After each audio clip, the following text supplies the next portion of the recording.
Hi guys, for today's video, hindi ako magluluto ngayon kung hindi magkukwento sa inyo ng isang experience namin magkakaibigan. Matagal na panahon ang nakakaraan, mga bandang 80s pa yon. Experience namin sa isang sinihan sa bandang Alabang. Nagkita-kita kasi kaming magkakaibigan isang araw. Napagkasunduan namin gumala, kumain, parang reunion na rin. Kasi Monday, may pasok na uli kami. Nagpunta kami sa isang sinihan sa may bandang Alabang, tapos bumili kami ng ticket. Excited pa nga kami kasi ang palabas ay yung ang bida, yung favorite naming love team. Kaya kilig na kilig kami. Pagpasok namin sa sinihan, ang daming tao nanonood.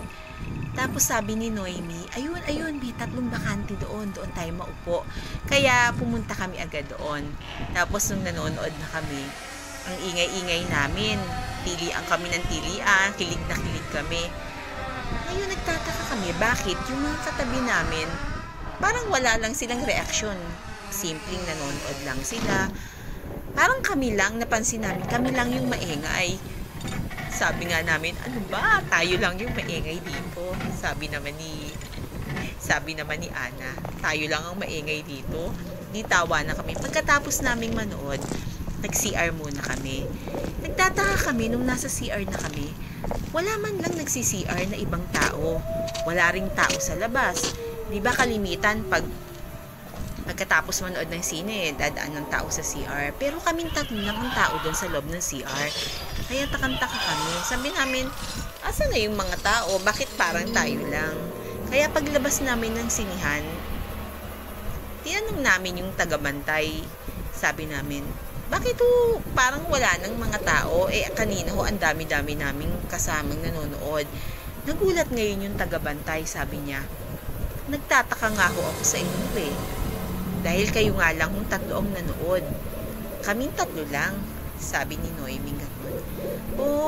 Wala nanonood dito ng last full show. Nagtataka nga ako, kayo lang ang nanood.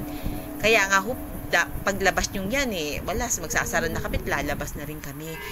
Bakit naman Kasi nga sabi nung tagabantay, marami nakaka-experience dito ng mga kung ano-anong bagay, maraming nakikita, nararamdaman, kagaya ng naramdaman nyo at na-experience nyo. Kaya ang kilabot talaga naming magkakaibigan. Ganun ba? Lumabas agad kami ng sinihan, bumaba agad kami at lumabas agad kami ng mall.